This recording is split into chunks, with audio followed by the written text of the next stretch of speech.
de los 11 de General Sánchez Cerro pertenecen a la zona 3. La Capilla, que es un distrito de Sánchez Cerro, de Onceavo, ese pertenece a la zona 4. Luego todo Mariscal Nieto, perdón, me equivoco, Mariscal Nieto, todos los distritos de la provincia de Mariscal Nieto, excepto Moquegua, son zona 3. Entonces Moquegua ciudad, zona 4. Por ejemplo, Samegua, zona 3, Caruma, zona 3, Torata, zona 3, ¿no? Todo Hilo, zona 4. Esa es la gran... Le coloco ese cuadro para que lo tengan y claro. Entonces yo les he dicho Moquegua ciudad, ¿verdad? Dentro de la provincia de Mariscal Nieto, le corresponde un factor de zona 4. Y tiene un valor de 0.45. Listo. Luego el factor de uso es una edificación de educación, entonces no es esencial, es una edificación importante, no esencial. Sí, dice todas aquellas edificaciones que pueden servir de refugio después de un desastre, tales como instituciones educativas. En el ítem 2.2 estamos calculando de acuerdo al orden que les he dado en el resumen para que todos tengan un programa, ¿sí? En la tabla número 5 es una edificación esencial. Esencial tipo A2 y le corresponde un valor de 1.5. La anterior clase ya hemos calculado esto, lo estoy volviendo a recalcar. Es importante, aunque parezca sencillo, pero esto lo debemos conocer al derecho y al revés, ¿sí? Al menos esa norma la debemos conocer bien nosotros. Muy bien, luego el factor de... A ver, siguiendo la tabla, lo vamos a dejar para el final, este valor, factor de multiplicación. Calculemos ese, que es el factor de suelo. En el ítem 2.3 dice, la tabla número 3, el factor de suelo depende del tipo de suelo y depende de la zona. Nosotros somos zona 4 y suelo intermedio, ¿verdad? El suelo intermedio, ¿qué nombre tiene? Es 2, si no me equivoco. Entonces, es zona 4 y S2. Entonces, para esas combinaciones, en la tabla número 3 le corresponde un factor de 1.05. ¿Sí? Sí que tienen el cuadro, ¿verdad? Un poquito resumido.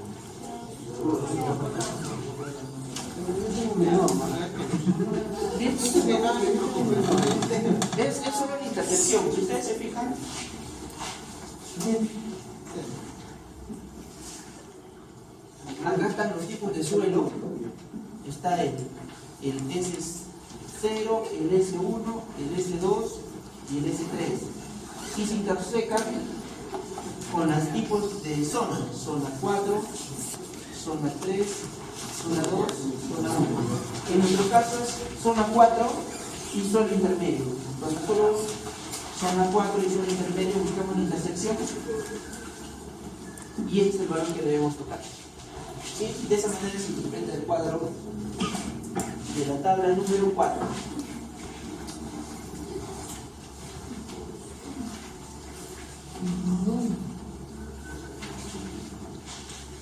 ¿Qué valor nos falta? ¿Qué hace?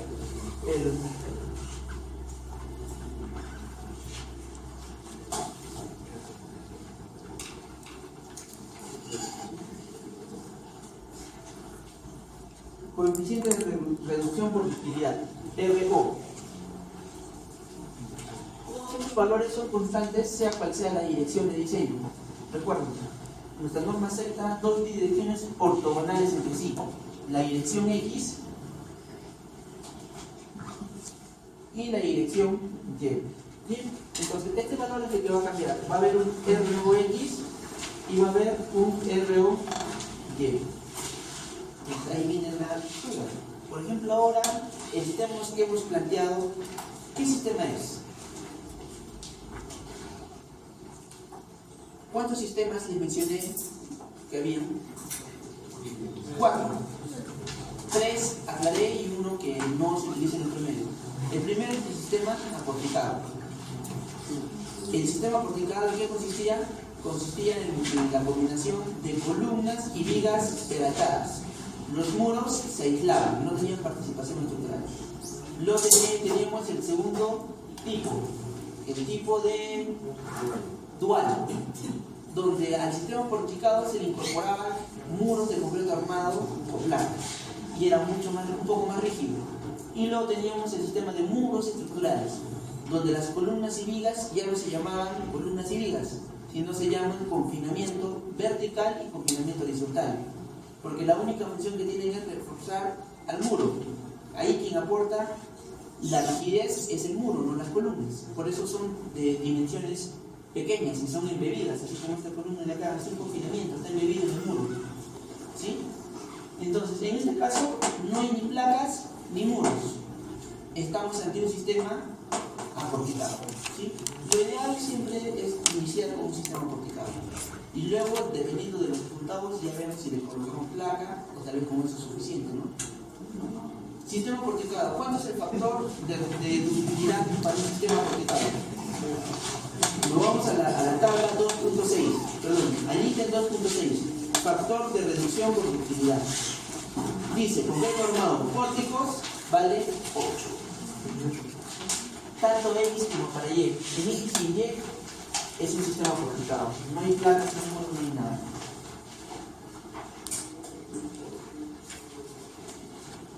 A ver, si yo les colocara una placa, no sé, o esto ya lo he notado, ¿no? Entonces ya no puedo fallar todos. Digamos que el sistema que les planteara es el siguiente: una placa acá, una placa acá, tal vez acá una placa.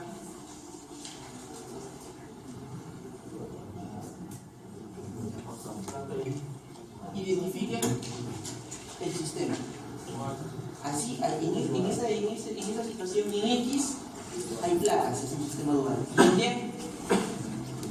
no hay nada, solo aporticado. Entonces, en X, en este caso, sería dual. Y para dual, el R0, coeficiente de reducción por ductilidad, es 7. Y para Y sería pórtico. Su coeficiente de reducción por ductilidad es 8. ¿Sí? Ese sería el caso hipotético si tuviéramos placas. ¿Sí? ¿Listo?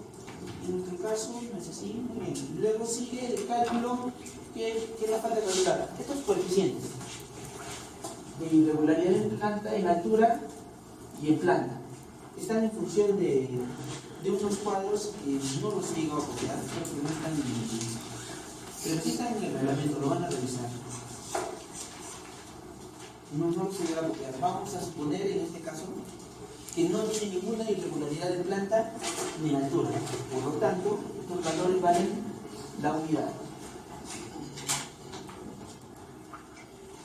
¿Qué valor nos faltaría calcular? El coeficiente de amplificación.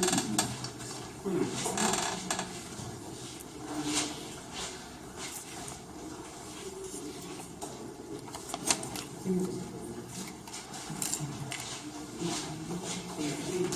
Nos vamos a ver. Primero tenemos que calcular el ítem 2.4, el periodo fundamental de vibración, para antes de calcular el valor 6. Entonces, el periodo fundamental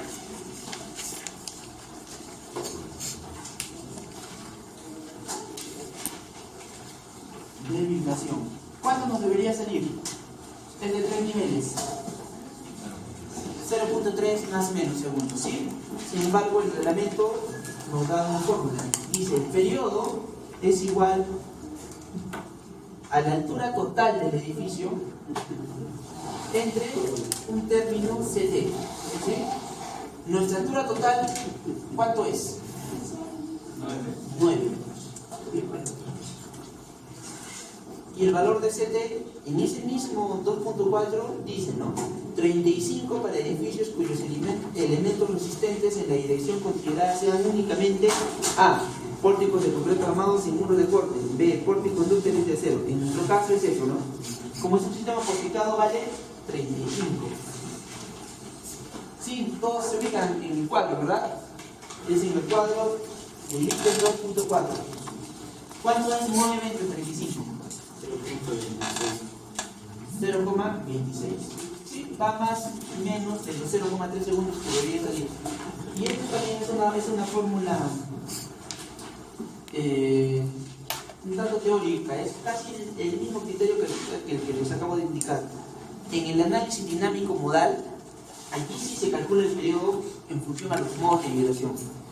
Como les dije, en el análisis estático, sísmico estático de fase equivalente, no es tan influyente ese valor, ¿sí? Luego, que hemos calculado el periodo fundamental de vibración, calculamos este valor, factor de amplificación sísmica. En el 2.5 dice, si el periodo natural es menor que TP, entonces C es igual a 2,5. Nuestro periodo nos ha salido 0,26. ¿Cuánto era TP y TL? No lo anotamos, ¿no? TP es igual y TL es igual. Son parámetros junto con el factor del suelo que están en la misma tabla, en el 2.3, en los parámetros del suelo. Para un suelo intermedio S2, TP vale 0,6 segundos y TL vale 2 segundos. Estos se han sacado del cuadro de la tabla número 4. Entonces, nuestro periodo nos ha salido 0,26. ¿Es menor que 0,6 segundos? Sí, por lo tanto C de frente es 2,5. ¿Sí? Pero nosotros podemos dar cuenta también más o menos al ojo, ¿no? Para un suelo intermedio, nosotros ya debemos saber que el TP es 0,6 segundos. O sea, el periodo del suelo límite es 0,6 segundos. Entonces, si dijimos de que la edificación es 0,1 segundo por nivel, entonces, hasta 6 niveles, el valor de C va a ser 2,5. 6 niveles, ¿cuánto es su valor, su periodo? 0,6 segundos, ¿no? Entonces, más o menos ya sabemos que, por eso, en mi primer ejercicio, en la primera clase, no lo calculé, ¿no? Porque como es una edificación de 3 niveles, no va a pasar, va a cumplir con esa relación. Si fuera una edificación de 6 niveles, ahí sí va a tener que calcularse con los demás fórmulas. No es el caso, ¿no? Siempre va a salir así, siempre, hasta 6 niveles va a salir menor que el periodo del suelo. Listo. Entonces, ya tenemos todo. Ahora hay que reemplazar. Reemplacemos. Z es 0,45. El factor de uso es 1,50. C es 2,5. S es 1,05. R por 8 por 1 y por 1 y por el peso sísmico. ¿Cuánto sale la multiplicación de lo que está dentro del paréntesis? 0,45 por 1,50 por 2,50 por 1,05 entre 8.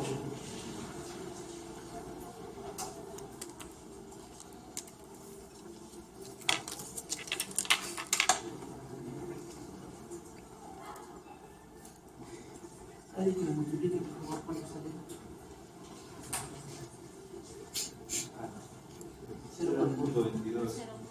0.22. 0.22 por peso sísmico. Primera conclusión. Les dije en la primera clase. En el análisis sísmico estático, desde el punto de vista del análisis sísmico estático, a mayor peso, mayor sismo. Con esta fórmula nos damos cuenta, ¿no? Directamente con estos factores nos dice que el porcentaje basal es el 22% del peso sísmico. Esa puede ser una interpretación y el resumen del método de fuerza equivalente o análisis sísmico estático. En el análisis sísmico dinámico no es así, no está en función del peso, no es que mayor peso, mayor sismo, sino está en función de cómo la ubicación de los elementos afecta el modo de vibración. En el análisis dinámico, cuando lo toquemos, se calcula un modo de vibración, se calcula un análisis espectral y se combina. ¿Sí? Ese no es el caso ahora, pero es importante que sepan la diferencia. ¿Alguna duda hasta acá? No, entonces calculemos. ¿Cuánto sería el cortante basal? Cortante basal sería 0,22 por el peso del primer nivel. 456.98. ¿Cuánto es eso?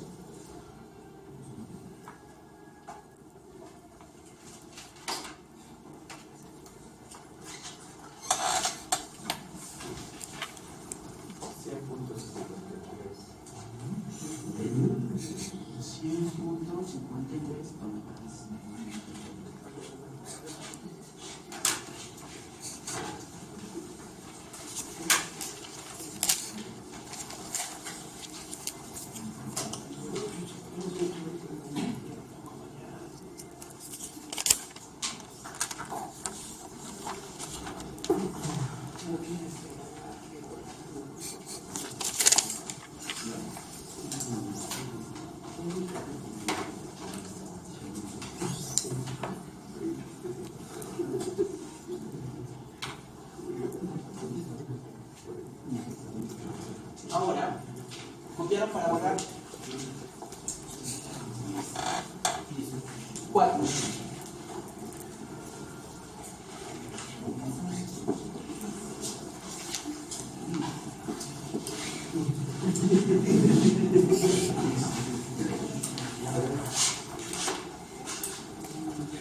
Cálculo de la fuerza inercial.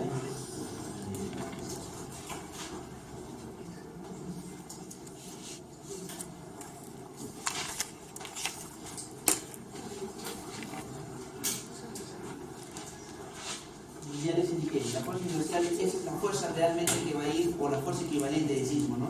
Vamos a crear el siguiente cuadro que nos va a servir